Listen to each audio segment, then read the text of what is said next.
Recognition of unconformity in the fields. Now, how will you recognize the presence of unconformity in the fields? आज हम इस video में वही पढ़ेंगे। पहला पॉइंट आता है observation in the single outcrop. मतलब अनकन्फॉर्मिटीज़ जो हैं वो बहुत आसानी से फील्ड में आपको आसानी से दिख जाएंगी। कैसे? As a outcrop. ठीक है, आउटक्रॉप मैंने आपको बताया था क्या होता है।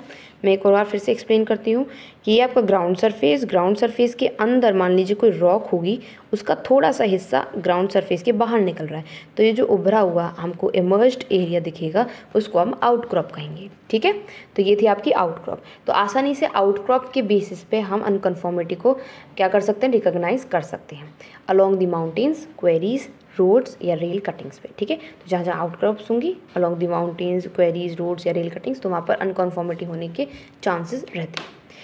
Next, presence of conglomerate rock जो होती हैं वो अनकन्फॉर्मिटी के लिए बहुत अच्छी साइट होती हैं। ये क्या होती हैं? प्री एजम्पशन हमें देती हैं कि यहाँ पर डिपोजिशन जो होगा, first conglomerate pre existing rocks का डिपोजिशन हुआ होगा यहाँ पर, फिर उसके बाद डिसकन्फॉर्मिटी अराइव करी होगी, डिसकन्फॉर्मिटी के बाद कॉन्ग्लोमेरेट्स दोबारा से हुआ होगा। तो कॉन्ग्लोमेरेट्स की प्रेजेंस की वजह से हम ये आसानी से पता लगा सकते हैं कि वहाँ पर अनकन्फॉर्मिटी की प्रेजेंस है। कैसे है? क्योंकि वहाँ पर सबसे पहले कॉन्ग्लोमेरेट्स की ही जो आपकी डिपोजिशन है वो हुआ होगा, and then the layer of disconformity या unconformity arises, and then again due to the presence of the conglomerate this unconformity creates. Next, third point आता है एब्रप्ट ट्रिनिकेशन ऑफ बेड। इसका क्या मतलब होता है? अगर बेड सडनली ट्रिनिकेट कर देता है against the rock of the outer sequence, truncates करता है अगर वो आउटर रॉक सीक्वेंस पे, तो जैसे कि जब आपकी ट्रिनिकेशन होता है फॉल्ट की वजह से, तो बेड्स जो होते हैं वो रिपीट होते रहते हैं, बार बार रिपीट होते हैं।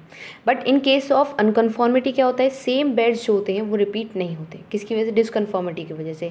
तो वो किस वजह से होता है? आपका पहले नीचे ओल्डर रॉक आई, फिर डिसकन्फॉर्मिटी क्रिएट हुई, फिर देन और एक और रॉक आई, तो एक सीक्वेंस टाइप बन गया। बट फॉल्ट के केस में क्या होता है? वो सेम बेड्स लाई करती हैं। अनकन्फॉर्मिटी में डिसकंटिन्यूटी की वजह से सेम बेड तो लाई नहीं कर पाती, इसलिए ट्रिनिकेशन जो होता है वो अब्रप्ट चेंज होता है उसमें बेड्स में। तो बेड्स के ट्रिनिकेशन की वजह से हम आसानी से पता लगा सकते हैं कि वहाँ पर क्या है? अनकन्फॉर्मिटी है। Next, abrupt change in the ages of rocks की एजेस में जो अब्रप्ट चेंज होता है उसकी वजह से भी अनकन्फॉर्मिटी पता कर सकते हैं। When the two rock sequences of different ages are coming together leaving a gap of a sufficient time interval, then it is may be a unconformity. ये तो आपको डायरेक्ट एक्सप्लेनेशन दे देता है या फिर डायरेक्ट व्यू दे देता है अनकन्फॉर्मिटी का, कि जब दो रॉक सीक्वेंस के बीच में एक एज ग्रुप आ जाए, या फिर कह सकते हैं आप एक गैप आ जाए।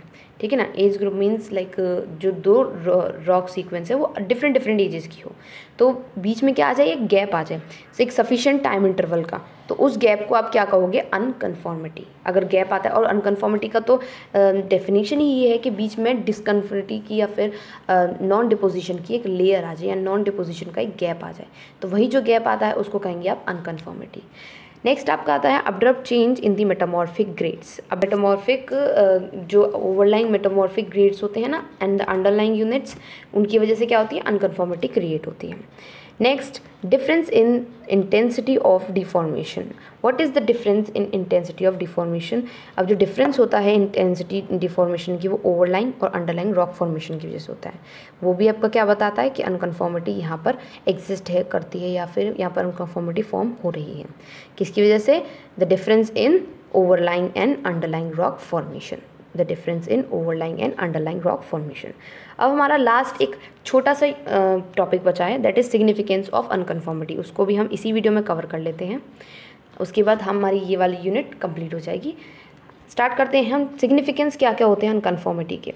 ये रिवील करते हैं टेक्टोनिक हिस्ट्री, या फिर उनका कैसे ब्रेक हुआ, डिपोजिशन पे किस तरीके से ब्रेक हुआ। हमें तो पता है कि अर्थ का जो नीचे वाला सरफेस है इट्स नॉट यूनिफॉर्म, तो कहीं ना कहीं ब्रेक भी हो रहा है, तो अनकन्फॉर्मिटी हमें एक आइडिया देता है कि किधर ब्रेक हो रहा है।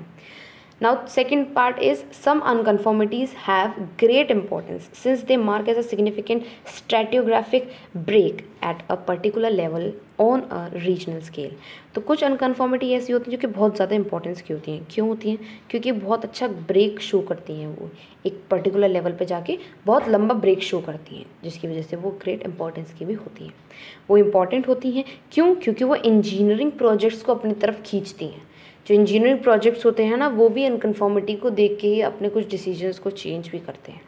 अनकन्फॉर्मिटी जो है आपकी क्या होती है, सिग्निफिकेंस रखती है in petroleum exploration as petroleum may be trapped along them. ठीक है, तो अनकन्फॉर्मिटी आपकी क्या होती है, एक बेटर साइट क्रिएट करने में हेल्प करती है कि पेट्रोलियम की आप किधर साइट बना सकते हो. तो it's again a project of engineering type.